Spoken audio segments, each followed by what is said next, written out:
Assalamualaikum warahmatullahi wabarakatuh.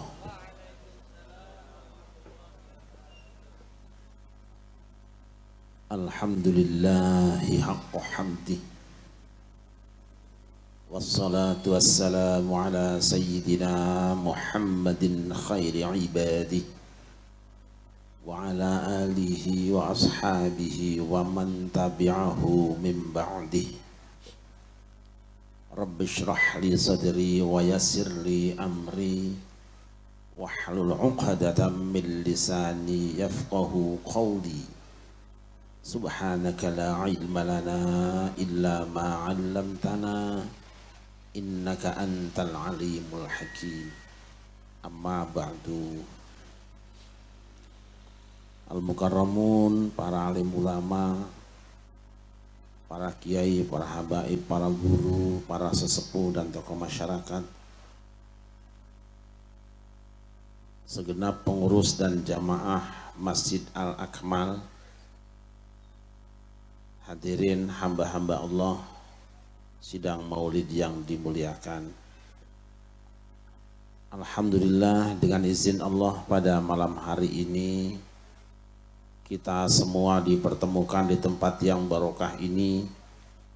Harapan mudah-mudahan apapun yang kita lakukan semenjak dari kediaman masing-masing sampai dan selama di tempat ini hingga kembali nanti dicatat sebagai ibadah di hadapan Allah Subhanahu wa ta'ala. Salawat dan salam kita sanjungkan ke haribaan baginda Nabi besar Muhammad sallallahu alaihi wasallam beserta segenap keluarga dan sahabatnya, juga tercurah pada kita semua selaku umatnya yang selalu berusaha dan berupaya untuk berjalan sejalan dengan sunnah-sunnahnya. Mudah-mudahan hari kiamat nanti kita semua mendapatkan syafaatnya. Allahumma Allahumma.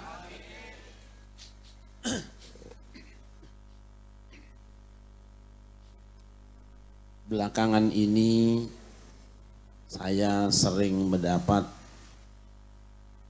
pertanyaan dari saudara-saudara saya, kenapa umat Islam Indonesia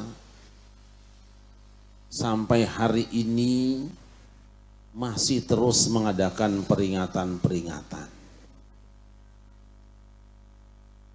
Kurang apa sekelompok orang menyampaikan argumen bahwa peringatan itu tidak ada asalnya, tidak ada dasarnya? Kurang apa mereka berteriak-teriak bahwa peringatan itu bid'ah statusnya? Tapi kok umat Islam Indonesia, khususnya warga Ahlus Sunnah wal Jamaah, masih terus saja mengadakan peringatan-peringatan. Maulid Nabi peringatan, Isra Mi'raj peringatan, Nuzulul Quran peringatan, 1 Muharram peringatan. Hampir semua hari yang bersejarah di dalam Islam selalu saja kita mengadakan peringatan. Bahkan hari-hari kebangsaan kita umat Islam adalah kelompok masyarakat yang paling semangat mengadakan peringatan.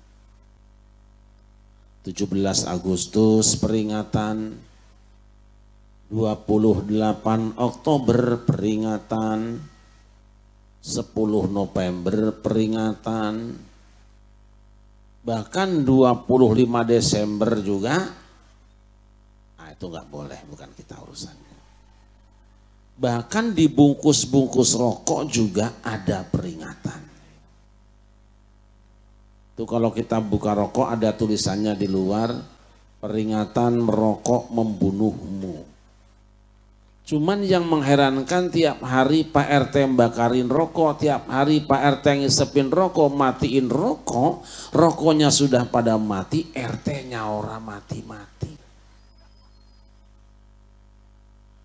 Makanya sampai sekarang Nahdlatul Ulama, gudangnya para ulama, tidak mengharamkan rokok.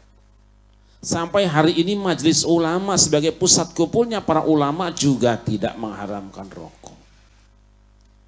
Yang mengharamkan rokok saudara-saudara kita Muhammadiyah, ISIS, HTI, Wahabi. Lain masalah, itu soal perbedaan pendapat kecil. Jangan dipersoalkan. Prinsipnya apa? Yang suka rokok silakan terus ngisep rokok. Yang tidak doyan rokok ndak usah makan rokok. Faktanya apa? Nyatanya saudara kita, meskipun fatwanya Muhammadiyah mengharamkan rokok, mantan ketua umumnya Din Samsudin. Jangan ribut kita. Betul apa tidak? Hamba Allah yang dimuliakan, kenapa kita mengadakan peringatan-peringatan? Karena kita masih punya ingatan. Jadi yang namanya peringatan itu khusus bagi orang-orang yang punya ingatan. Oleh karena itu kalau malam ini di Al-Akmal ada peringatan, berarti yang datang di tempat ini kiainya, habibnya, ustadznya, jamaahnya, bansernya, rakyatnya, termasuk ibu-ibunya yang ngobrol terus dari tadi, itu masih punya ingatan. Dan karena itu pula kalau besok ada orang yang mengharam-haramkan peringatan, membid'ahkan peringatan, tidak usah kita marah, tidak usah tersinggung, harap maklum mungkin orang itu sudah hilang. Sudah hilang? Jelas apa jelas? Kenapa kita mengadakan peringatan Maulid Nabi? Karena kita cinta Nabi. Kenapa kita harus mencintai Nabi? Sebab Nabi pernah mengatakan, salasun man kunna fihi wajada bihinna halawatal iman. Ana telung perkara sapa wong kang anduweni telung perkara iku ing dalam awake dhewe, mengko wong iku bakal ngrasake legine iman. Ngerti apa orang ya? Paham apa ora? Nah itu ngomong ora. Ayat tilu perkara sisa jelema ngabogaan tilu perkara iya dina dirina, maka eta jelema pasti bakal ngerasakeun amisna iman. Ngerti teu? Ada 3 perkara, siapa yang dalam dirinya ada 3 perkara ini maka ia akan merasakan manisnya iman. Apa yang dimaksud dengan manis iman? Manis iman itu kalau ketaatan terasa lebih nikmat dirasakan daripada kemaksiatan. Manis iman itu kalau membaca Al-Quran terasa lebih nikmat daripada membicarakan aib orang. Manis iman itu kalau puasa sunat terasa lebih nikmat daripada makan kekenyangan. Manis iman itu kalau sholat tahajud terasa lebih nikmat daripada nonton asamilan dan hiburan. Kalau saya bertanya dengan ibu-ibu yang berada di Pondok Cabe atau Ciputat, manakah yang lebih baik, baca Quran apa ngomongin orang? Mereka akan menjawab bahwa yang paling baik adalah membaca Quran lebih baik daripada ngomongin orang. Tapi kalau saya tanya ibu-ibu, mana yang lebih gurih, baca Quran apa ngomongin orang? Mereka saling berbisik satu dengan yang lain, mengatakan dengan suara yang hampir tidak kedengaran. Mereka mengatakan perasaan gurihan ngomongin orangnya daripada baca Quran. Dan kalau saya tanya mereka untuk menjawab dengan tegas, manakah yang lebih laris di pengajian? Ibu-ibu yang baca Quran apa yang ngomongin orang? Mereka tidak menjawab walaupun satu kata, tapi survei membuktikan ternyata ngomongin orang jauh lebih laris dibandingkan dengan baca Al-Quran. Mengapa? Sebab ibu-ibu yang berada di Pondok Cabe kalau mereka suruh baca Quran tidak tahu tajwidnya, mana idharnya, mana idghamnya, mana ikhfatnya, mana iklabnya, mad qasar waqaf dan ibtidanya. Tetapi kalau mereka suruh ngomongin orang, mereka lancar semua, fasih semua, bisa murotal, nggak ada waqafnya. Itu ibu-ibu di Pondok Cabe. Kalau ibu-ibu di sini mah insya Allah tidak sama, lebih parah. Kenapa membaca Al-Quran tidak terasa lebih nikmat daripada ngomongin orang? Kenapa puasa sunat tidak terasa lebih nikmat daripada makan kekenyangan? Dan kenapa sholat tahajud tidak terasa lebih nikmat daripada nonton hiburan? Karena belum manis iman. Lantas bagaimana jalan keluarnya supaya kita merasakan manisnya iman? Nabi mengatakan, yang pertama, ayyakunallahu wa rasuluhu ahabba ilaihi mimma siwahuma. Hendaknya Allah dan Rasulnya lebih ia cintai daripada selain keduanya. Allah tidak melarang kita cinta istri, mungkin hasil rebutan dengan teman SMA. Allah tidak melarang kita cinta suami, mungkin hasil jebakan tetangga dan hansipnya. Allah tidak melarang kita cinta harta benda. Allah tidak melarang kita cinta jabatan. Allah tidak melarang kita cinta kedudukan yang tidak dibenarkan oleh Allah. Kalau cinta istri, cinta suami, cinta harta, cinta jabatan dan kedudukan mengalahkan cinta kepada Allah dan Rasulnya. Kenapa Allah tidak melarang? Karena memang Allah telah menciptakan rasa cinta dalam diri kita. Izinkan saya bertanya pada ibu-ibu, di hati ibu ada rasa cinta apa tidak? Di hati ibu ada rasa cinta? Lembek sekali. Di hati bapak ada rasa cinta? Lebih kuat bapak, insya Allah nambah bini, insya Allah. Bagaimana supaya tumbuh rasa cinta kita kepada Allah? Man futihalahu babu dzikrillah faqad futihalahu babu mahabbatillah. Sapa wonge kang wis den buka kanggo iku wong lawang zikir marang Gusti Allah, mongko teman-teman wis kabuka kadhe iku wong lawang tresno marang Gusti. Taunya Allah doang. Saha jelemana anu geus dibukakeun ke Allah dina hatena cinta zikir ka Gusti Allah, maka eta teman-teman geus dibuka pikeun eta jelema naon panto cinta ka Gusti Allah. Siapa yang senang zikir kepada Allah, siapa yang suka zikir kepada Allah, siapa yang cinta zikir kepada Allah, siapa yang zikir kepada Allah, rajin zikir pada Allah, maka terbuka untuknya pintu untuk mencintai Allah. Alhamdulillah malam ini Kampung Raden apa Jati Raden ya? Alhamdulillah malam ini Kampung Raden ada majelis zikir. Alhamdulillah. Belum lama ini saya ngeliat di Ciledug ada spanduk gede banget, larangan berzikir. Gede banget. Larangan berzikir. Itu di Kelurahan Larangan namanya. Kenapa kita bersyukur kepada Allah?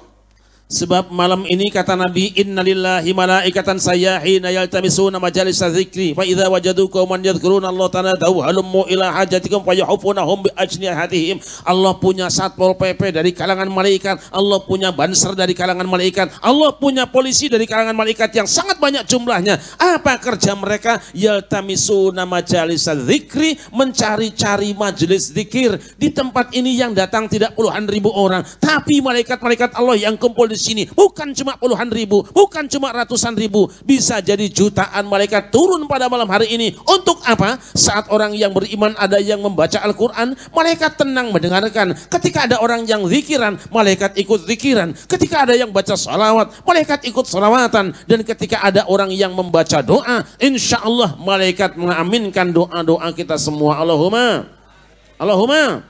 Tahukah kita malam ini malaikat menghamparkan sayapnya sampai ke langit sambil berkata halummu ila hajatikum. Wis panjaluk apa ngomong marinyo ngajawirang-wirang kutak-takak namar Gusti bakal dinakan kabeh apa ada kowe aja beti-beti sing dinakan kabeh karo kowe engko aja beti-beti.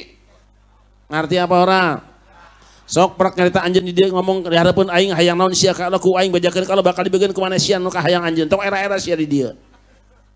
Ngerti? Riweuh aing mah. Silahkan kalian bicara di hadapan kami, ingin apa nanti kami akan sampaikan kepada Allah. Niscaya Allah akan mengabulkan doa-doa kalian. Semua yang punya urusan di tempat ini insya Allah akan sukses. Kenapa? Karena malaikat ikut menjadi tim sukses. Allahumma.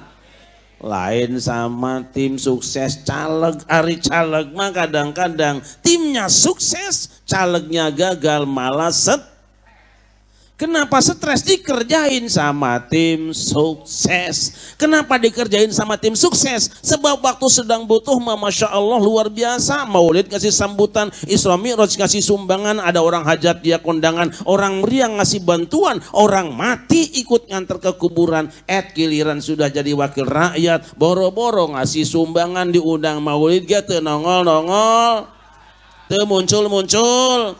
Makanya kita doain malam ini tokoh masyarakat, wakil rakyat yang datang di tempat ini mudah-mudahan panjang umurnya. Sebaliknya mereka yang datang cuma musim kampanye doang, mudah-mudahan pada cepat mati. Sallallahu ala Muhammad. Sallallahu Muhammad. Rasul pernah mengatakan, idza marartum biryadil jannati farta'u, jika kamu melewati taman-taman surga mampirlah kamu. Wa ma riyadul jannah ya Rasulullah, apa itu taman surga wahai Rasulullah? Hilaku dzikri, riungan zikir. Tempat ini oleh Rasulullah dinamakan dengan raudhah, raudhatun min riyadil jannah, taman di antara taman-taman surga. Selama ini kita beranggapan bahwa yang namanya raudhah cuma satu di Madinah. Selama ini kita menyangka bahwa yang namanya raudhah cuma satu di samping makam Rasulullah. Tidak. Rasul sendiri yang mengatakan, di mana saja ada orang beriman berzikir kepada Allah, membaca ayat-ayat Allah, bersalawat kepada Rasulullah, berdoa kepada Allah, membicarakan agama Allah, di mana saja tempatnya, di Madinahkah dia, di Mekahkah dia, di Irak, di Yaman, di Mesir, termasuk di kampung Raden ini adalah raudhah, raudhatun min riyadil jannah, taman di antara taman-taman surga. Tahukah kita, ini walaupun kelihatannya sampah bekas makanan bocah-bocah, tapi karena berada di majelis zikir, dia berubah menjadi bunga surga. Mungkin di antara kita ada ibu-ibu yang hadir umurnya di atas 60 tahun, ada? Ada yang di atas 60 tahun? Kelihatannya dia seperti orang tua, tapi sebenarnya dia adalah nenek-nenek. Tapi tahukah kita, karena berada di majelis zikir, beliau tidak lagi disebut sang nenek, tapi bidadari sor.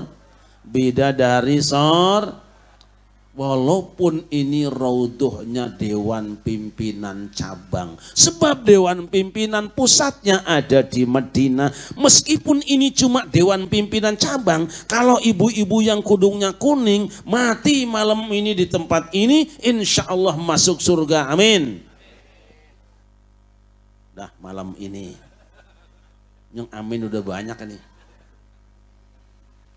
Karena ini adalah taman surga, anak-anak kecil walaupun kelaparan, celam-celam mereka betah, remajanya betah, orang tuanya betah, kakek neneknya betah. Yang tidak betah di majelis zikir hanya syekh.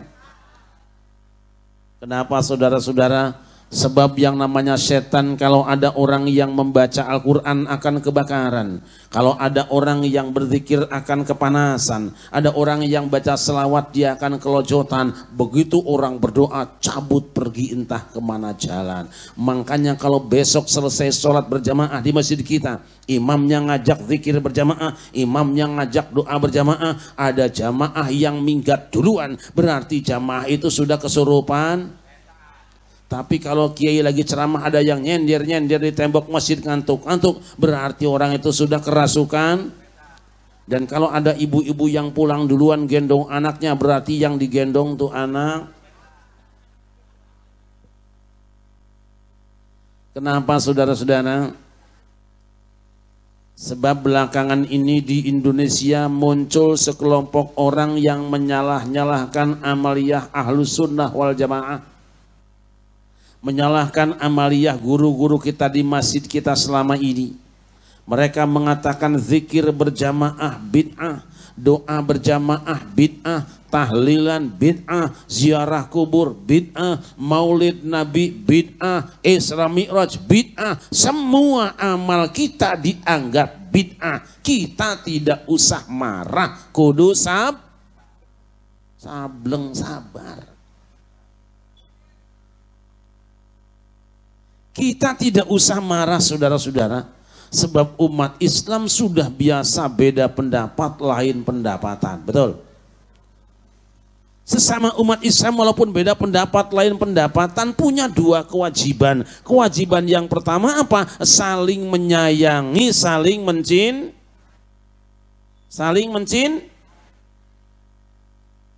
tai lagi. Yang kedua saling menghargai, saling menghor.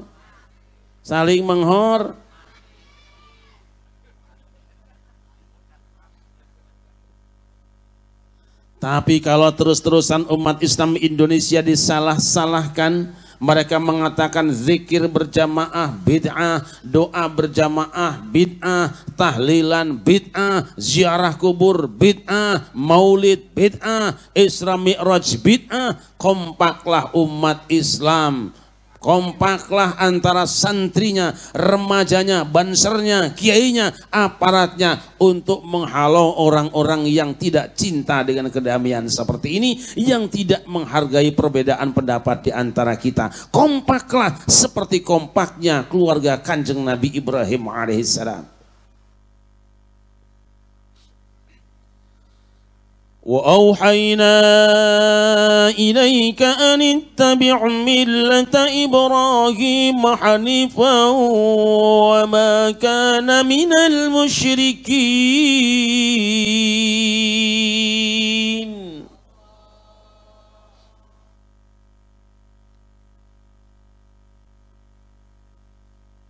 Nabi Ibrahim disuruh menyembelih anaknya oleh Allah. Belum dikerjakan, setan datang. Dia bilang, bro, manggil Nabi mas bro. Padahal seharusnya kalau manggil seorang Nabi itu minimal Sayyidina. Tapi setan kan anti Sayyidina. Setan anti. Dia bilang, bro, apa set? Saya dengar katanya kamu disuruh nyembelih anak kamu ya? Betul. Siapa yang nyuruh? Allah. Kapan nyuruhnya? Semalam. Di mana? Dalam mimpi. Bro. Mungkin yang datang dalam mimpi kamu itu bukan Gusti Allah. Bisa jadi yang datang dalam mimpi kamu supaya kamu nyembelih anak kamu tuh setan. Padahal dia sendiri. Nabi Ibrahim tidak mau banyak bicara. Siapapun yang mengganggu ibadah kepada Allah, walaupun jenggotnya panjang, celananya cingkrang, pasti setan. Akhirnya Nabi Ibrahim ngambil batu, lempar, minggat setannya, lapor sama bosnya. Primen Kang? Gagal bos. Ini goblok nemen kue gagal ya. Setan nyari Ismail. Apa mang? Kamu udah dengar mau dipotong sama bapak kamu? Sudah dengar. Lu mamang tahu dari mana? Dari YouTube. Emang setan ngajinya lewat YouTube, nggak mau qiraatul kutub. Setan belajar agama, agamanya bukan dari ajengan tapi dari postingan.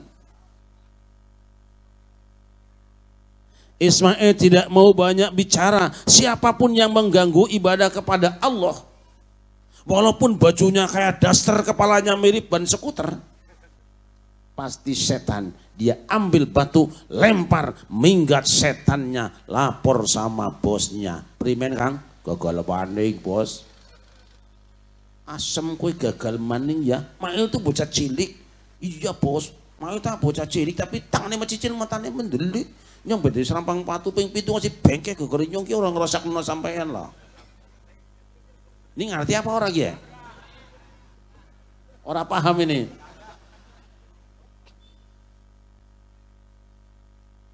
Setan mencari ibunya Ismail, Siti Hajar. Positi.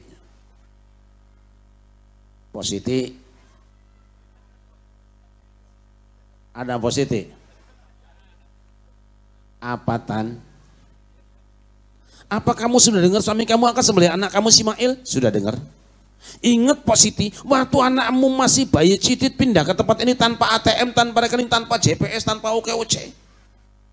Sekarang anakmu sedang lucu-lucunya, mestinya dia datang bawa oleh-oleh. Ini malah mau disembelih. Bagaimana perasaan kamu sebagai seorang ibu yang melahirkan anakmu itu? Aku rapopo.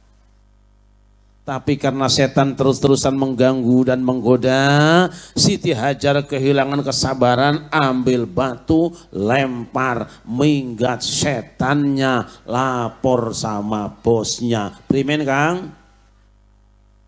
Primen Kang? Kok mungkin banyak setannya di sini?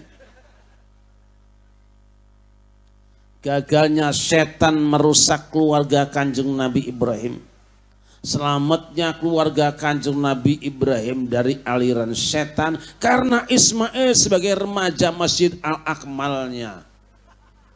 Karena Siti Hajar sebagai ketua Majelis Taklim Al-Akmalnya. Karena Ibrahim ketua DKM-nya dan ustadznya. Kompak dan serempak. Tidak memberikan kesempatan ustadz setan memberikan pengajian mingguan. Apalagi khutbah Jumatnya. Makanya kalau besok muncul ustadz yang seenaknya menyalah-nyalahkan umat Islam Indonesia, dia mengatakan zikir berjamaah bid'ah, doa berjamaah bid'ah, tahlilan bid'ah, ziarah kubur bid'ah, maulid Isra Mi'raj bid'ah, tidak usah tanya ayatnya, jangan cari hadisnya, langsung ambil batu. Jelas apa jelas? Gitu aja kok. Daripada repot mendingan ngopi.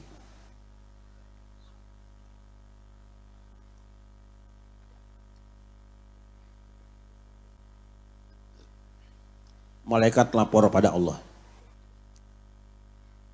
Dari mana Kak? Dari Kampung Raden. Acara apa Kak? Peringatan Maulid Nabi ya Allah. Siapa yang datang Kak? Masya Allah ya Allah, para habaibnya, para kiainya, para ulama, aparatnya semua datang. Pemuda dan pemudi datang, ibu-ibu berderet semuanya datang. Apa yang mereka lakukan wahai malaikatku? Ya Allah, hamba-hambamu di Kampung Raden semuanya berzikir menyebut asmamu. Subhanallah.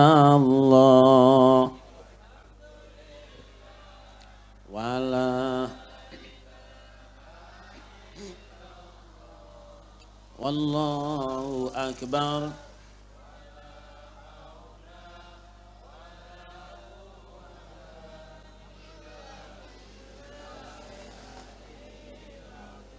Kok ada yang tidak bunyi ya Kat? Ya mungkin kurang dengar. Coba diulangi Kat. Subhanallah.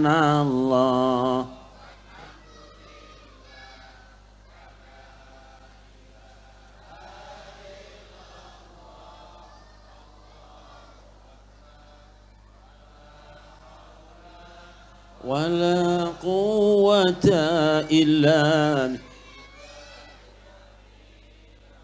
Oh sebetulnya semua sudah berbunyi ya Kak? Sudah, cuman karena mobil aja berisik bener. Apa yang mereka minta wahai malaikatku? Ya Allah, hamba-hambamu di Kampung Raden di Masjid Al-Akmal minta diampuni semua dosa-dosanya. Beritahu Kak, aku tidak akan mengampuni orang yang tidak ikut membaca amin. Apalagi yang mereka minta wahai malaikatku, ya Allah, mereka minta dibebaskan dari api neraka. Aku juga tidak akan mengabulkan doa orang yang aminnya terpaksa. Apalagi yang mereka minta malaikatku, ya Allah, hamba-hambamu semuanya minta dimasukkan ke dalam surga. Memangnya orang Kampung Raden ada potongan masuk surga malaikatku? Tidak ada ya Allah. Dari mana kamu tahu mereka tidak ada potongan masuk surga? Belago jawab sendiri. Dari cara duduknya ibu-ibu. Ada yang duduknya selonjor. Ada yang nyender di tembok masjid. Miring kanan, miring kiri. Bahkan di belakang kami lihat kalau ada yang sibuk masuk-masukin kue kantong kresek.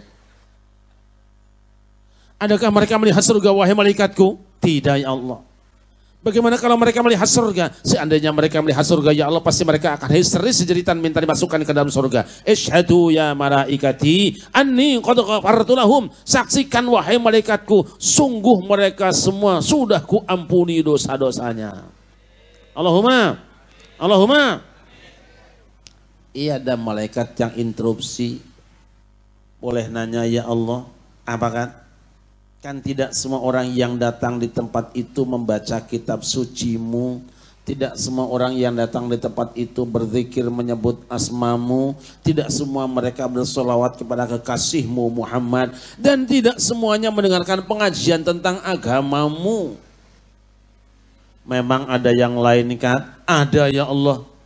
Kami melihat dari awal acara ada sekurang-kurangnya 2 orang yang kerjanya cuma ngincer saja tukang kamera. Itu bagaimana nasibnya ya Allah?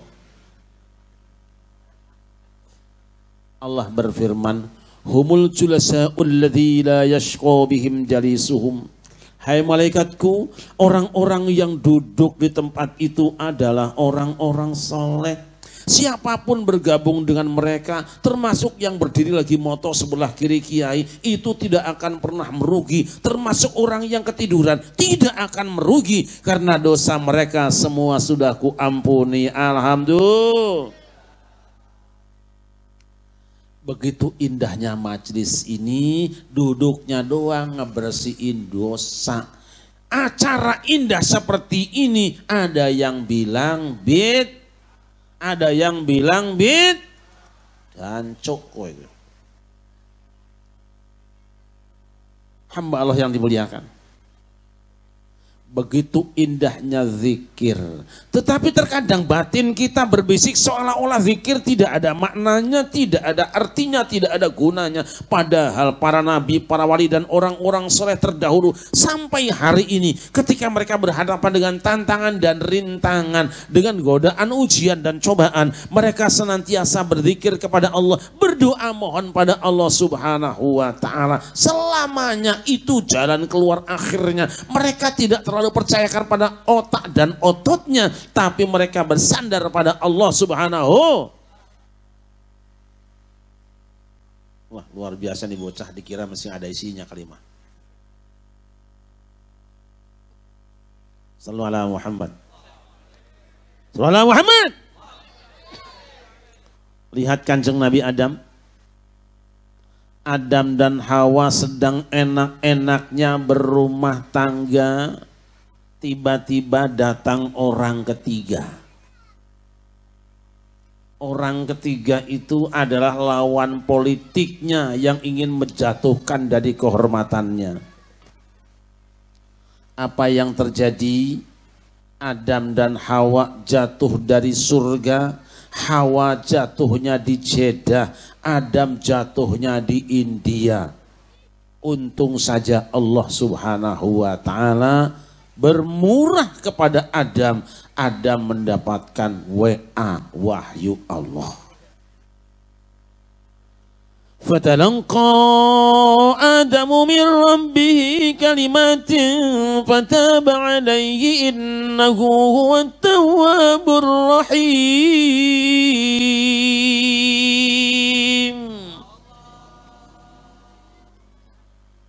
Saya ingin doain khusus buat anak-anak kita ini, mudah-mudahan anak-anak yang 4 ini sekurang-kurangnya insya Allah mereka menjadi orang-orang soleh, amin. Mereka insya Allah masa tuanya jadi orang semua, amin. Emang boleh jadi, nggak jadi orang? Lalu Adam menerima beberapa kalimat dari Tuhannya. Ia pun bertobat dan diterima tobatnya. Sungguh Allah maha penerima tobat lagi maha penyayang. Kiriman WA wahyu Allah pada kanjeng Nabi Adam. Inilah yang disebut doa sebagaimana dalam Al-Quran. Rabbana ya Rabbana zalamna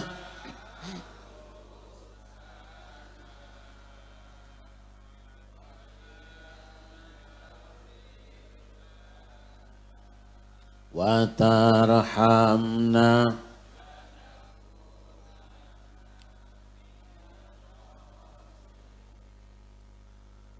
Akhirnya kaki kanjeng Nabi Adam digiring oleh Allah tanpa tulisan alamat lengkap, tanpa seorang pengantar, tanpa Google Maps. Dia sampai di Jabal Rahmah bertemu dengan sang istri yang sedang menanti seorang diri. Masya Allah, rukun kembali rumah tangganya, bahagia lagi hidupnya, stabil kembali ekonominya karena baca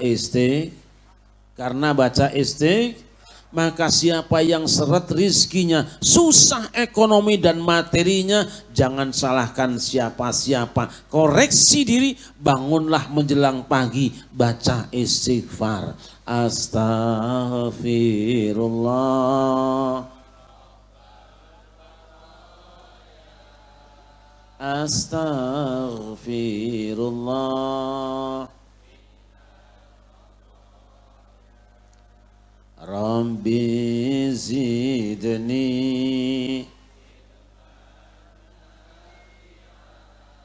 wa wafiqni.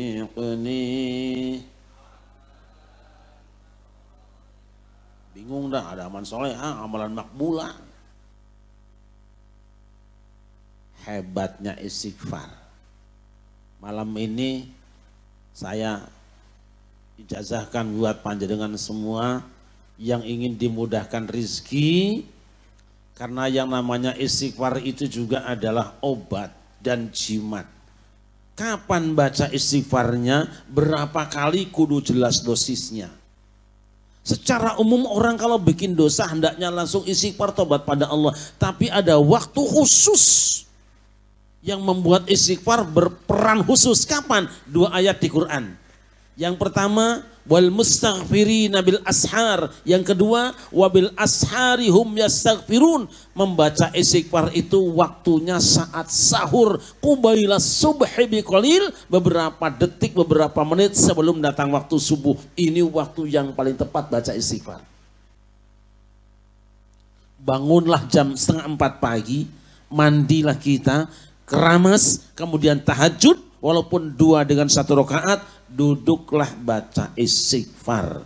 Berapa kali? 70 marratan dalam isyarat Al-Quran, sebanyak sekurang-kurangnya 70 kali. Apa rahasianya? Lihat Al-Quran.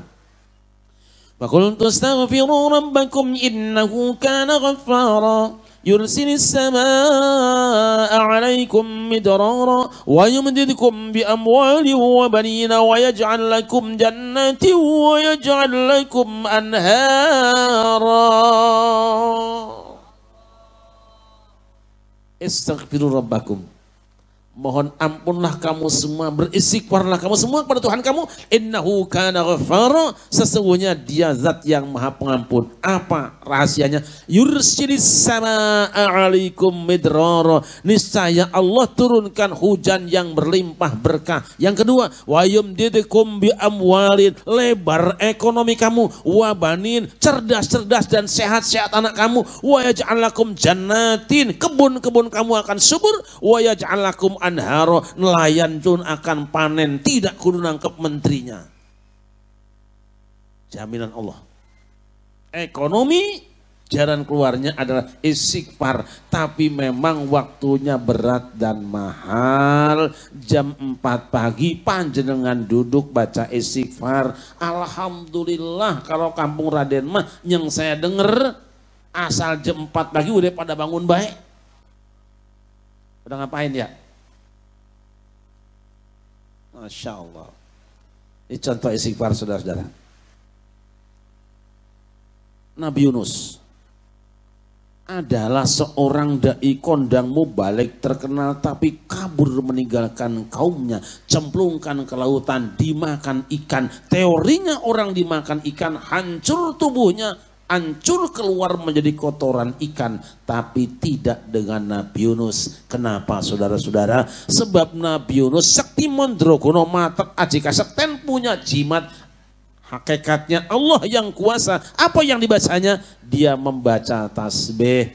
La ilaha illa anta subhanaka inni. Ayo ibu-ibu. La ilaha illa anta subhanaka inni. Ringkas zikirnya, singkat wiridnya, pendek doanya, cukup mengundang pertolongan penciptanya, dijawab oleh Allah. فاستجبنا له ونجيناه من الغم وكذلك ننجي المؤمنين.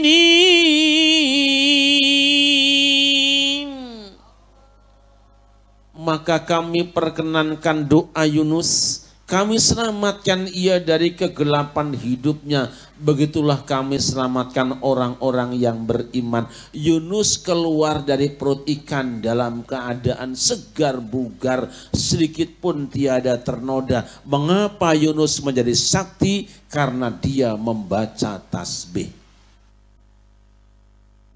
Falaula innahu kana minal musabbihin lalabitha fi batnihi ila yaumi yub'atsun. Allah mengatakan seandainya Yunus tidak membaca tasbih sampai hari berbangkit dia berada di perut ikan, ikut hancur dengan hancurnya ikan. Tapi karena membaca tasbih sakti mandraguna keluar tanpa noda. Para sahabat bertanya, wahai Rasulullah, apakah tasbih ini ampuhnya hanya untuk Yunus saja atau kepada kami semua umat manusia? Teruskan ayatnya, akhir ayat, wa kadzalika nunjil mu'minin, begitulah kami selamatkan orang-orang yang beriman. Tah jang cek Allah ge, doa teh ampuh untuk semua orang yang beriman, bukan cuma Yunus yang bisa memanfaatkan senjata ini. Siapapun berada di dalam kegelapan hidupnya membaca tasbih Nabi Yunus dijamin oleh Allah habis gelap terbitlah. Syaratnya apa? Syaratnya iman.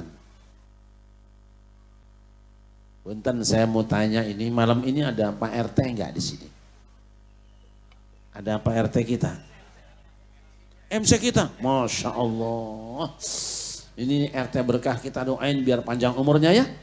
Tambah rezekinya, tambah istrinya.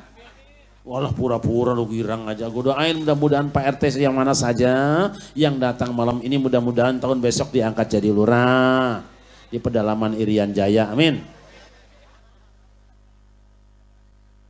Masya Allah, RT cakep begini dah. Kalau Pak RT kita beriman seperti ini, berarti doa Nabi Yunus bisa diamalkan sama Pak RT. Minggu besok, ajak Pak RT ke Ragunan. Bawa ke kandang macan. Sesampai kandang macan bilang Pak RT, buka. Kata penjaga, ada apa Pak? Lo jangan banyak omong, gua nih RT, merangkap MC. Begitu kandang macan dibuka, seluruh masyarakat kampung Raden bersama-sama memberikan dorongan kepada Pak RT. Setelah disambut oleh 3 harimau, Pak RT membaca tasbih, la ilaha illa anta subhanaka inni kuntu minadz zalimin. Insyaallah Pak RT, insyaallah Pak RT habis. Malah macannya bilang alhamdulillah. Ini gabus pucung juga nih romannya.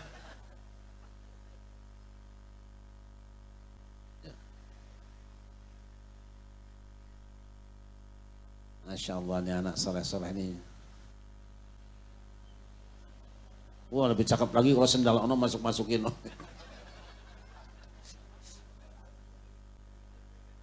Biarin namanya bocah ya, insyaallah, insyaallah.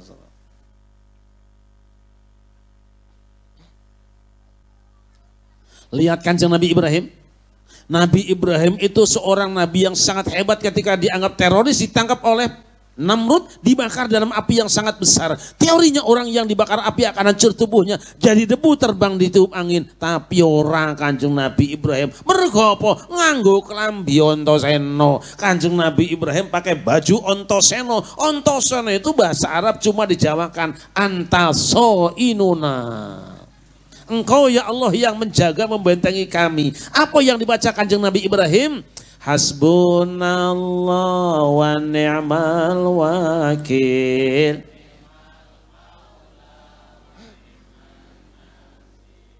Hasbunallah ni'mal maula.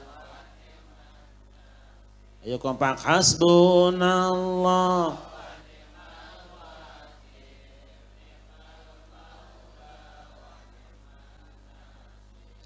Hasbunallah ni'mal maula. Ini wirid, ini zikir segitu enaknya sama ibu-ibu diganti. Coba. Indung, indung, hujan diudik, anak siapa? mata melirik. No, kompak banget Pak Indun. Bu, lindung apa Bu? Bu, lindung apa? Lindung itu belut, pala lindung berarti kepala. Ngapa lu pengajian bayangin pala lindung? Bu, lindung itu pendek apa panjang? Lindung itu kasar apa licin? Lindung itu di darat apa masuk lubang? Ngajian bayangin panjang licin masuk lubang itu namanya apa? Ah, munafik lo. Udah gitu menghina orang lagi. Aduh. Mandi di kali, tidak sembahyang di dalam kubur. Nopo nunung. Ada perempuan mandi di kali rambutnya, tidak sembahyang, tidak di dalam kubur mendapat, namanya Siti. Sembarangan tuh. Siti Aisyah itu istri Rasulullah, ibu menghina keluarga Nabi berarti ibu penganut aliran sesat.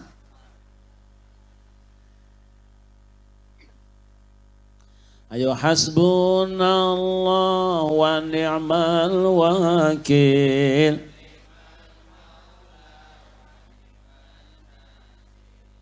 Hasbunallah.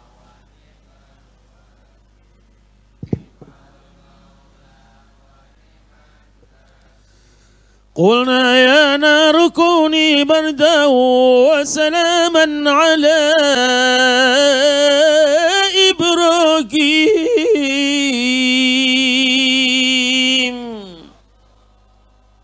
Wahai api, dinginlah kamu dan berikanlah jaminan keselamatan pada Ibrahim. Habis kayu bakarnya, padam apinya, keluarlah Ibrahim telecet-lecet, tececel-cecel, enggak item-item, acan. Kenapa Nabi Ibrahim tidak mempan dibakar api? Karena membaca hasbunallah wa ni'mal. Ini pun bisa diamalkan sama Pak RT. Begitu ada rumah warga kebakaran, datanglah mobil pemadam kebakaran. Tiba-tiba muncul Pak RT. Beliau bertanya, kemana nih mobil? Nyemprot Pak RT. Minggir. Kenapa Pak RT? Gua bilang lu minggir. Emang kenapa Pak RT? Ya lu mah kagak tahu. Sebab mobil pemadam kebakaran ini bid'ah dhalalah, tidak pernah ada zaman Rasulullah. Lah kok begitu Pak RT? Lah gua mah tiap hari dengerin radio Roh Jahat. Menurut pengajian radio Roh Jahat, ketika Nabi Ibrahim dibakar api, dia tengah kobaran api, dia baca hasbunallah wa ni'mal wakil, kagak semprot pakai mobil. Ini mobil kafir ini. Ya tapi kan saya nggak berani Pak RT, makanya gue bilang lo minggir. Entah siapa yang memberitahu ketika tiba-tiba muncul Bu RT. Dengan cepat dan langkah gontai, kedua tangan suaminya itu pun ia gapai. Lalu berkata, seraya berbisik dan berharap, jangan tinggalkan aku seorang diri saya. Dia kipaskan tangan istrinya itu sambil berkata, baru kini ku sadari betapa lemahnya imanmu itu. Tinggalkan aku seorang diri, biarkan aku dengan keyakinanku. Akhirnya dengan penuh percaya diri, diiringi isak tangis anak dan istri, Pak RT menceburkan diri ke tengah kobaran dan ia pun belum. Dia baca hasbunallah wa ni'mal wakil. Hasbunallah wa ni'mal wakil. Lu kok hilang? 10 menit kemudian api pun padamlah dan seluruh masyarakat Kampung Raden berduyun-duyun mencari keberadaan.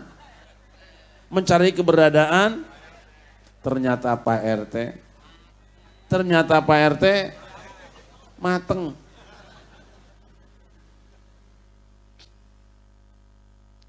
Hebatnya zikir.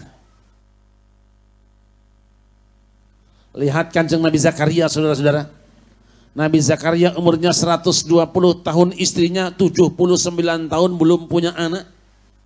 Memang yang namanya anak gampang-gampang susah. Ada yang 10 tahun kawin belum punya anak, 20 tahun kawin belum punya anak, 30 tahun kawin belum punya anak. Malah ada pemain hadroh belum kawin udah punya.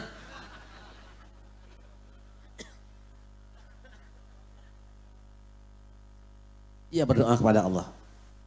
Rabbi habli min ladunka dzurriyyatan thayyibatan innaka sami'ud du'a. Rabbi inni wa hanal 'azmu minni washta'ala ra'su shayba wa lam akun bi du'aika rabbi shaqiyya wa inni khiftul mawaliya min wara'i wa kanat imra'ati 'aqira fa habli min ladunka waliyya yarithuni wa yarithu min ali ya'qub waj'alhu rabbi radiyya rabbi la tadharni fardan wa anta khairul warithin. Tuh, dia berdoa pada Allah.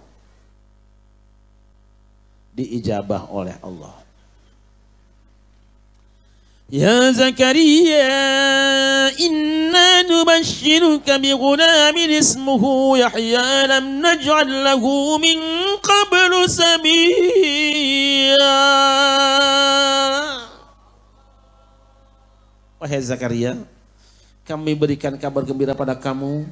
Kami akan beri kamu seorang anak laki-laki namanya Yahya. Belum pernah kami buat manusia dengan nama seperti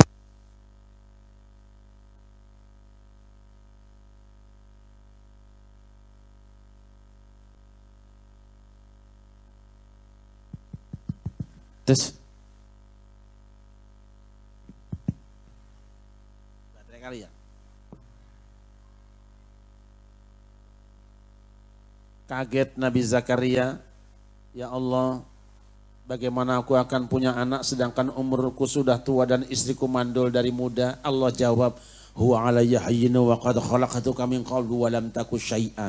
Itu urusan bagiku gampang Zakaria. Aku telah menciptakan kamu dalam keadaan sempurna padahal dulu kamu bukan siapa-siapa, bahkan bukan apa-apa. Nabi Zakaria bertanya, Rabbi ja'alli ayah. Kalau terjemah aslinya, Tuhan buatkan untuk aku tanda-tandanya. Tapi kalau ahli isyarat dia akan terjemahkan lain. Ya Allah, apa wiridnya? Apa tirakatnya? Ini yang saya simpulkan ini. Allah jawab 3.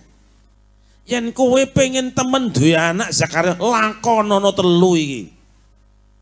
Lamun sia bener hayang boga budak sok lakukan ku anjeun 3 ya. Jika kamu benar pengen punya anak, tirakatmu 3. Apa yang 3? Yang pertama, Allah tukalliman nasa salasata ayyamin illa ramza. Kamu tidak boleh berbicara selama 3 hari 3 malam kecuali dengan isyarat tangan saja. Jangan ngobrol.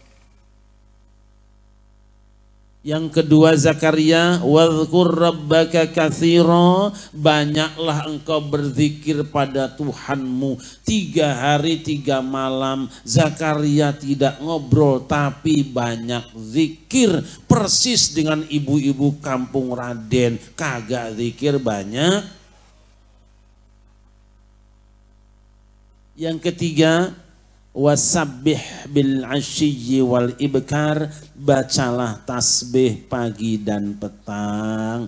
Begitu diamalkan oleh Nabi Zakaria, ibu-ibu, 3 hari 3 malam, tiba-tiba istrinya nenek-nenek 80 tahun mat ren bun ngen ngondog emang bebek.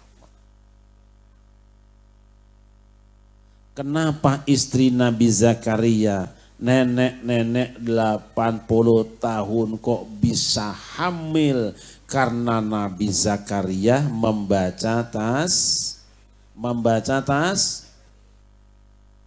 Ini pun bisa diamalkan sama Pak RT.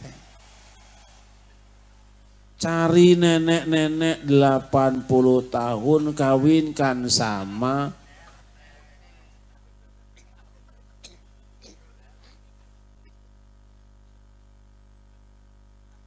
begitu diamalkan oleh Pak RT selama 3 hari 3 malam, pada hari keempat ternyata sang nenek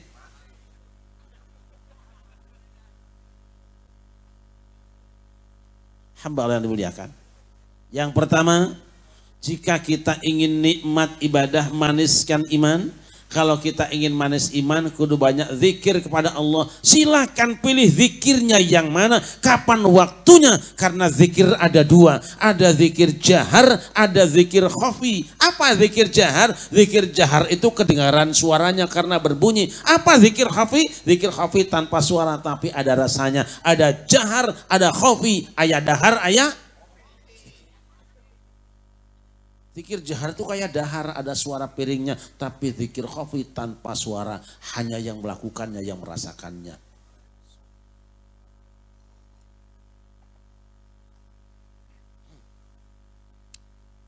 Yang kedua, waduh, 1 nih. Jika engkau ingin nikmat ibadah, maniskan iman. Jika ingin manis iman, cintai baginda Nabi besar Muhammad. Kenapa kita harus mencintai Nabi? Kan Nabi manusia sama seperti kita. Ya memang fisiknya kelihatan sama seperti kita. Tapi ada yang mengatakan Muhammadun basyarul lakal basyari. Bal huwa kal yaquti bainal hajari. Nabi Muhammad itu manusia tetapi tidak seperti manusia biasa. Dia Nabi bagaikan yakut yang berkilau-kilauan, sedangkan kita adalah batu hitam yang terinjak di jalanan. Gak bisa dibandingkan. Dalam hidup ini kita sering menemukan benda-benda yang depannya sama, belakangannya beda, pasti isinya akan berbeda. Kita lihat, ada pisang Ambon, ada pisang kepok. Tapi pisang Ambon tidak sama dengan pisang, walaupun sama-sama. Ada ayam sayur, ada ayam Bangkok. Tapi ayam sayur tidak sama dengan ayam, walaupun sama-sama. Ada salak cineam, ada salak pondok, tapi salak cineam tidak sama dengan salak, walaupun sama-sama. Ada kampung Raden, ada orang kampung Raden, ada orang hutan, tapi orang kampung Raden tidak sama dengan orang, walaupun sama-sama. Sebab orang kampung Raden rajin sholat, orang hutan kagak pernah. Makanya kalau di kampung Raden ada yang gak sholat tuh namanya orang. Kalau bapak punya bini kagak sholat, tiap malam kelonan sama orang. Hasil kelonan sama orang hutan, anaknya juga anak orang. Besok namanya jangan kampung Raden tapi jadi kampung. Karena semua isinya cuma orang. Yuk kita lihat. Apa keistimewaan Rasulullah di hadapan kita semua? 1. Rasul itu manusia yang paling banyak disebut namanya. Lebih banyak dibandingkan dengan Tuhan-Tuhan mereka. Paling banyak followernya. Dan manusia paling banyak di-download ucapannya. Paling viral namanya. Sejak kapan? Sejak Kanjeng Nabi Adam melakukan kesalahan di dalam surga, selain membaca Rabbana dzalamna, Nabi Adam berdoa pada Allah, Allahumma bihaqqi Muhammadin lima ghafartali. Ya Allah, dengan hak Muhammad kiranya kau ampunkan kesalahanku. Allah bertanya, ya Adam kaifa arafta Muhammadan wa lam akhluqhu? Wahai Adam, bagaimana engkau kenal dengan Muhammad sedangkan aku belum menciptakannya? Adam menjawab, ya Rabbi innaka lama khalaqtani rafa'tu ra'si fa ra'aytu maktuban ala qawaibil arsy la ilaha illallah Muhammadar Rasulullah. Fa araftu annaka lam tudhif isman min asma'i khalqika illa la huwa habbul khalqi ilaik. Ya Allah, Ketika engkau telah selesai menciptakan aku dengan sempurna, kuangkat kepalaku dan kupandang di tiang-tiang pancang aras. Ada satu nama Muhammad bergandengan dengan namamu. Dalam seutai kalimat tiada Tuhan kecuali Allah. Muhammad utusan Allah. Aku yakin ya Allah, engkau tidak akan membiarkan ada satu nama bergandengan dengan namamu, kecuali pasti nama itu nama makhluk yang paling kau cintai. Shadaqta ya Adam. Innahu la akhirul anbiya, innahu la habul khalqi ilayya, wa innahu la akhirul anbiya min dzurriyyatika, walaula huma khalaqtuka. Engkau benar wahai Adam, Muhammad adalah makhluk yang paling aku cintai. Dia nabi terakhir di antara anak cucumu, yang kalau bukan karena untuk dia, aku tidak menciptakan kamu. Sallu ala Muhammad. Adam dan Hawa melakukan kesalahan di dalam surga, membaca istighfar dan tawassul. Setan juga bikin salah, tapi ketika ditegur tidak mau istighfar, tidak mau tawassul.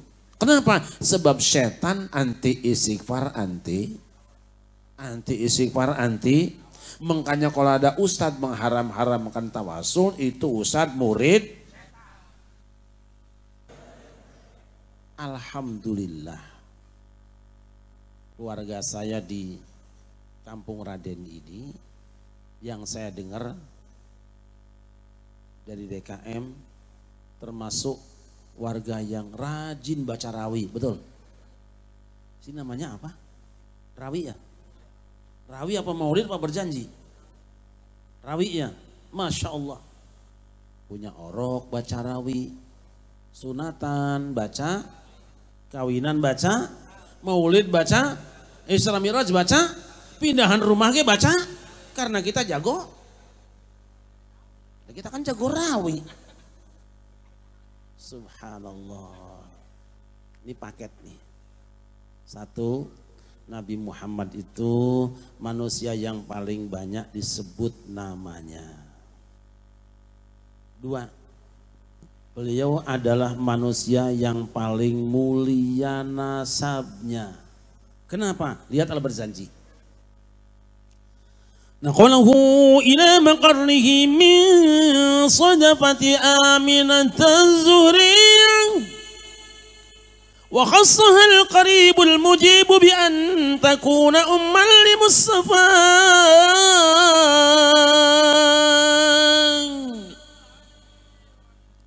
Nabi Muhammad itu ibunya saja digambarkan dengan Az-Zuhriyah, Siti Aminah Az-Zuhriyah, kang bangsaning kembang wijaya kusumo.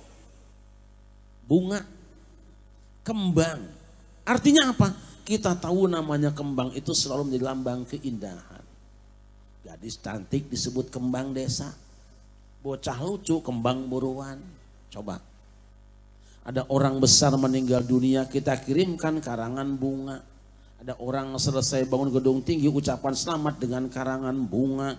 Orang besar datang disambut pakai karangan bunga. Pemuda jatuh cinta serahkan setangkai bunga. Mereka pacaran berjalan-jalan di bukit berbunga. Hati mereka berbunga, bunga. Apa pernah ada orang yang jatuh cinta, sayang demi cintaku padamu, ku persembahkan kepadamu setangkai celana kolor? Gak bakal ada. Pasti bunga lambang keindahan. Artinya apa? Ketika Siti Aminah digambarkan dengan bunga, artinya dia lukisan wanita cantik wajahnya, baik akhlaknya. Angel tentang ini. Hese. Kayak apa gambarannya Siti Aminah? Waduh, susah melukiskannya. Sebab satu keterangan menyebutkan ini, bisa dipercaya bisa tidak, namanya satu keterangan. Qila menyebutkan ketika Aminah menikah itu ada 18 orang tiba-tiba mati. Waduh. Mbok yo kowe aja kawin si Aminah ben ora kersa karo aku ning aku jek iso nyawang-nyawang raimu sing ayu iku Aminah. Yen ning tawang ana lintang cahayu, aku ngenteni tekamu. Aminah plek mati orang Jawa Timur.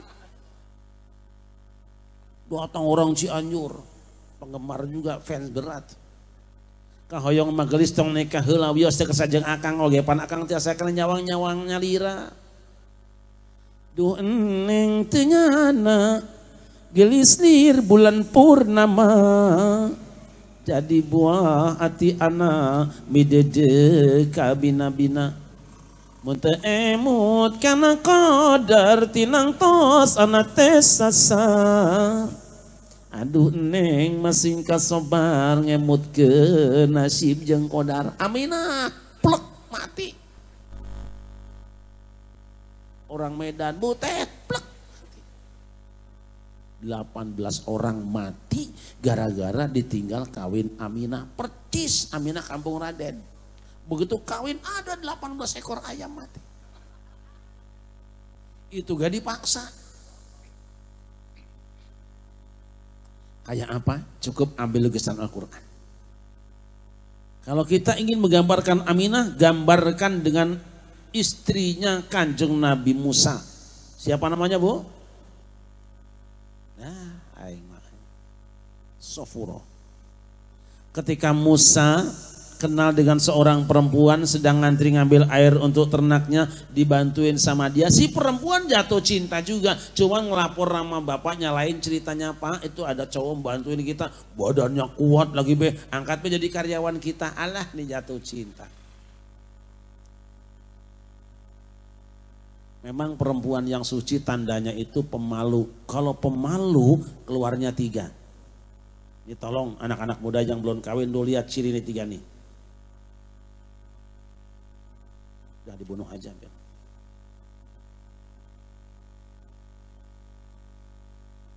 Dah itu mati. Ini mesin hidup ini. Sengaja ya. 1. Jika perempuan itu suci biasanya sedikit bicaranya.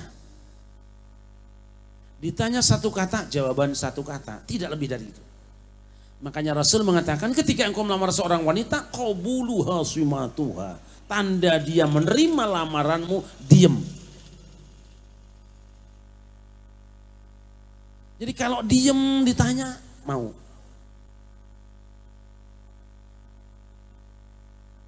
Tapi kata orang Indonesia, yen sira nglamar wong wedok aja ndelok cangkeme, aja ndelok omongan raine, delok maring jempol sikile. Nek nalika kok lamar jempol sikile obah-obah, iku kersa karo awakmu. Ngerti nggak ini? Jika kamu ngelamar seorang wanita, lihat saja jempol kakinya. Kalau waktu dilamar dia gerakin jempol kakinya, itu mau sama kamu. Makanya besok ngelamar, lu ngintip kaki bae udah. Cara mertua mengira kita sopan, bukan sopan ngintip jempol kaki. Tapi anak perempuan zaman sekarang ditanya 1 kata jawabannya kalimat rombongan. Kacau. Yang kedua, wanita yang suci tandanya kalau dicolek disentuh banyak reaksinya. Disentuh sedikit, dicolek sedikit dia akan melemparkan sendalnya di muka laki-laki tadi. Bagaimana dengan perempuan sekarang? Jangankan cuma dicolek sampai dicol. Jangankan cuma dicolek sampai dicol. Lu yang begitu. Sering saya katakan perempuan zaman sekarang seperti itu. Masya Allah. Yang ketiga, perempuan yang suci, dia akan menutup auratnya dan hanya ditampakkan kepada orang yang telah halal secara syariat untuknya. Tapi zaman sekarang bagaimana dengan anak-anak kita? Anak-anak kita kadang-kadang lebih murah daripada tempe, tahu, dan tomat. Mahalan bakso tumpah kita marah-marah, tapi anak kita tertumpah kita tidak pernah marah. Makanya saya tidak punya pilihan. Doa saya sebelum punya anak, pengen ya Allah nanti anak saya kalau tamat SD mereka mondok semua, alhamdulillah pesantren semua, adem di pikiran. Tapi hati-hati pondok zaman sekarang, gedungnya tinggi-tinggi, ruangan yang mewah-mewah, tapi nggak diajarin akhlakul karimah, pulang ke rumah nyala-nyalahin kiainya. Bagaimana dengan Sayyid Abdullah? Dia adalah pria yang paling bersih di zamannya. Lukisannya seperti Kanjeng Nabi Musa. Saat Musa diangkat akan menjadi menantunya Nabi Syu'aib. Apa Nabi Syu'aib? Inni uridu an unkihaka idabnatayya hataini ala an ta'jurani sama di hijat. Wa in absamta ashran famin indik. Wahai Musa, kamu akan kuangkat jadi menantuku dengan salah seorang perawanku ini. Tapi syaratnya kamu kerja 8 tahun angon kambing di sini. Cakep kalau kuat 10 tahun. Mau diangkat jadi menantu tapi kerja dulu 8 tahun. Masya Allah, Nabi Musa, pemuda Musa 10 tahun tinggal di rumah calon mertua, kambingnya beranak pinak, anak calon istrinya tidak sekalipun diajak berbicara dan pegang-pegang. Bagaimana dengan si Udin? Jika si Udin dipanggil sama Pak RT, Din, kamu mau gua angkat jadi menantu gua, Din. Perawan gua ada yang cakep, Din. Tapi lu angon kambing dulu 2 tahun ya, Din. Kira-kira yang beranak dulu kambingnya apa anak RT? Masya Allah.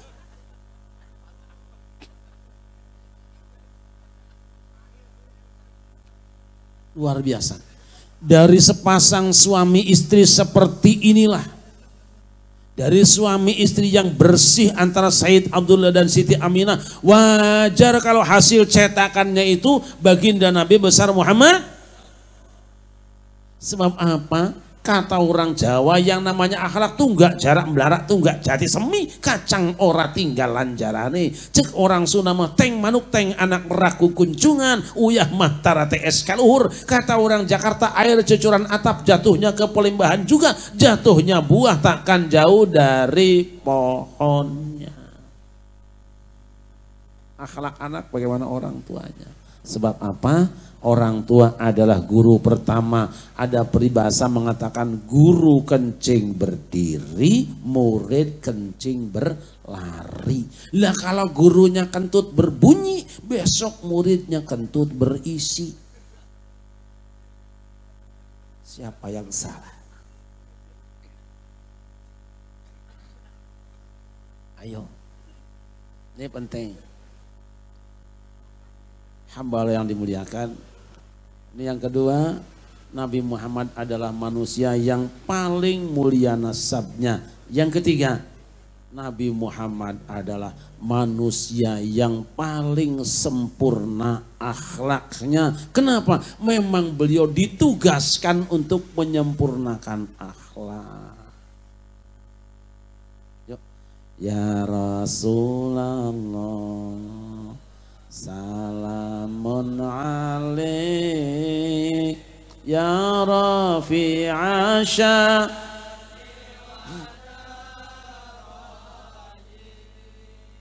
atfatan ya jirantal alami ya uhailal judi wal ya uhailal judi wa. Itu sebabnya pula beliau menyampaikan kepada umatnya, idza atakum man tardawna dinahu wa khuluquhu fazawwiju illa taf'alu takun fitnatun fil ardi wa fasadun kabir. Kamu yang punya anak perawan di rumah, kamu yang punya janda, jika telah datang cowok yang baik agama dan akhlaknya, kawinkan segera dia dengan anak perawanmu. Jangan lihat yang lainnya, jangan bicarakan yang lainnya. Kalau sudah baik agama dan akhlaknya, kawinkan. Sebab jika tidak, dikhawatirkan nanti akan banyak kerusakan di dalam kehidupan ini. Rasul juga pernah berbicara dengan sahabatnya, akmalul mu'minina imanan ahsanuhum khuluqa.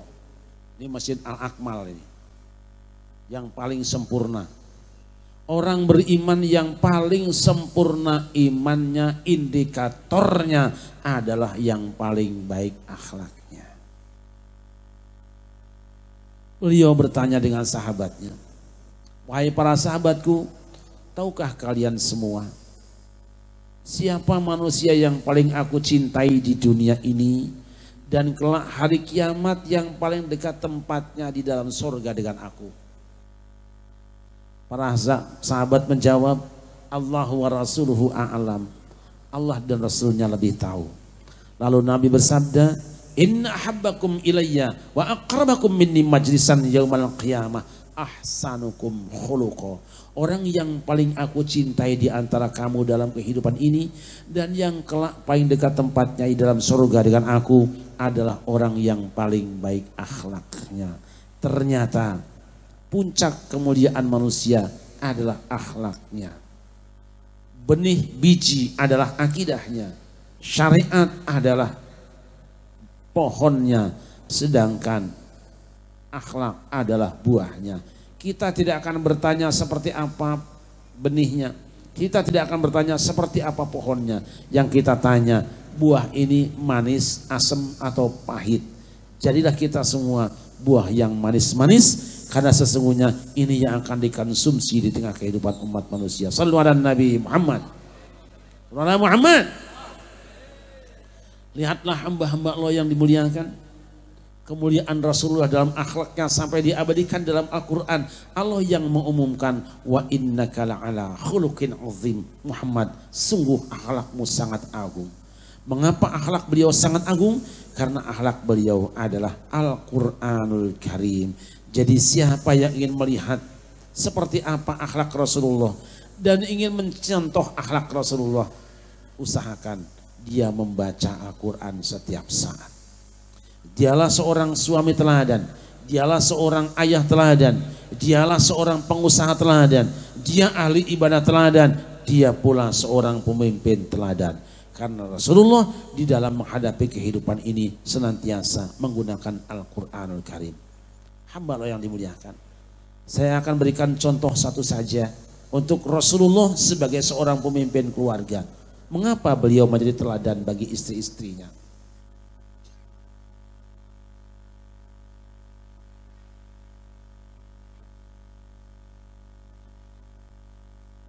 Pernah Rasulullah kumpulkan istrinya sekitar 9 orang. Lalu beliau tanya, membaca ayat Allah, in kuntunna turidnal hayatad dunya wa zinataha fata'alain umatti'ikun wa usarrihkunna sarahan jamila.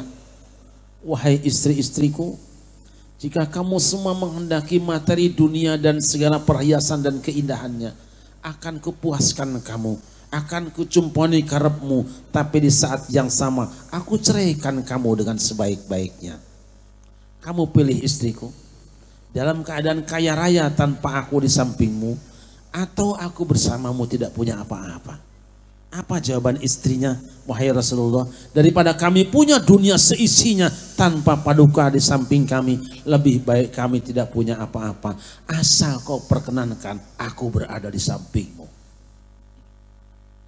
Coba lemparkan pertanyaan ini kepada Bu RT. Jika satu saat Pak RT dalam keadaan sakit keras karena kencing manis,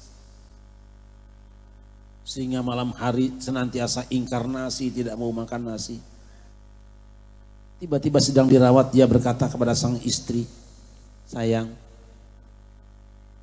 2 tahun sudah kau merawat aku dalam keadaan sakit, entah kapan kesembuhannya. Terima kasih ya sayang. Aku teringat aku masih punya simpanan uang di BRI, tidak banyak, cuma kira-kira 2 miliar sayang. Kira-kira sayang nunggu aku sembuh dulu atau ngurus rekening dulu? Apa jawaban Bu RT? Tidak. Sebagai seorang solihah dia akan berkata, sayang, sejak pertama aku jadi istrimu, telah aku persembahkan semua hidupku untuk kebahagiaanmu. Jangan pernah ragu, aku pasti akan berada terus di sampingmu. Tapi ngomong-ngomong, di mana rekeningmu itu? Kenapa sang istri begitu sayang dengan Rasulullah? Karena mimpi kaum wanita tentang pria idaman ada pada Rasulullah. Wanita mana yang tidak jatuh cinta dengan pria yang tampan? Rasul kasyamsi wa kal badr, bagaikan mutiara dan bagaikan bulan purnama. Dia manusia paling tampan di masanya dan zamannya. Wanita mana yang tidak kesengsem dengan pria yang sayang istrinya? Oh, Rasul manusia yang paling sayang dengan istri-istrinya. Kapankah seorang wanita tahu suami itu sayang dengan dirinya? Saat istrinya sudah tua, dalam keadaan jelek, manyun pula mulutnya. Lihat suamimu. Jika dia masih berkata dengan kata sayang, benar dia menyayangimu. Kenapa? Sebab kalau cuma berhadapan dengan perempuan yang cantik, masih muda tersenyum, tidak usah anak muda, tidak usah orang tua, Pak RT juga masih suka ngelihat seperti ini. Tapi saat sudah tua, engkau dalam keadaan marah, mukamu jelek, lihat sikapnya. Bagaimana Rasulullah? Sampai tua beliau tidak pernah berubah kasih dan sayang pada istrinya. Wa kana idza ghadibat zawjatuhu wada'a yadahu ala katfiha wa qala Allahumma ighfir laha dhanbaha wa adhhib ghaidha qalbiha wa a'idha minal fitan. Rasul itu kalau istrinya sedang marah, dia tumpangkan tangan di atas pundaknya lalu berdoa kepada Allah, ya Allah ampuni istri kekasihku ini, hilangkan luka hatinya, selamatkan ia dari berbagai fitnah dunia. Alangkah indahnya Rasulullah. Dari mana pelajaran ini? Pelajaran dari Kanjeng Nabi Ayub alaihissalam ketika dia kecewa dengan istrinya karena telah menjual barang kesayangannya. Tapi pada akhirnya dia memaafkan kesalahannya karena tahu betapa menderita dan sulitnya menjadi seorang istri. Rasul tidak menampar istrinya walaupun dalam keadaan marah dan dikecewakannya. Bagaimana dengan kita ibu-ibu? Saat istri kita dalam keadaan monyong, marah, mukanya jelek, dia tidak akan tersenyum. Tapi dia tunjuk mukanya dan jidatnya. Dia tekan sedikit ke belakang sehingga istrinya hampir geblak. Ketika istrinya menangis, apa kata dia? Simpan saja air matamu, tak guna engkau menangis. Hatiku tak akan mencair dengan seduh sedanmu itu. Ketika tangisan semakin keras, sang suami pun mengepretnya mentang-mentang pemain badminton. Dicemisnya istrinya sambil berkata, walaupun tangismu darah, hatiku tak akan iba. Aku sudah bosan melihat permainan sandiwaramu. Hamba yang dimuliakan, inilah asyraful anbiya wal mursalin.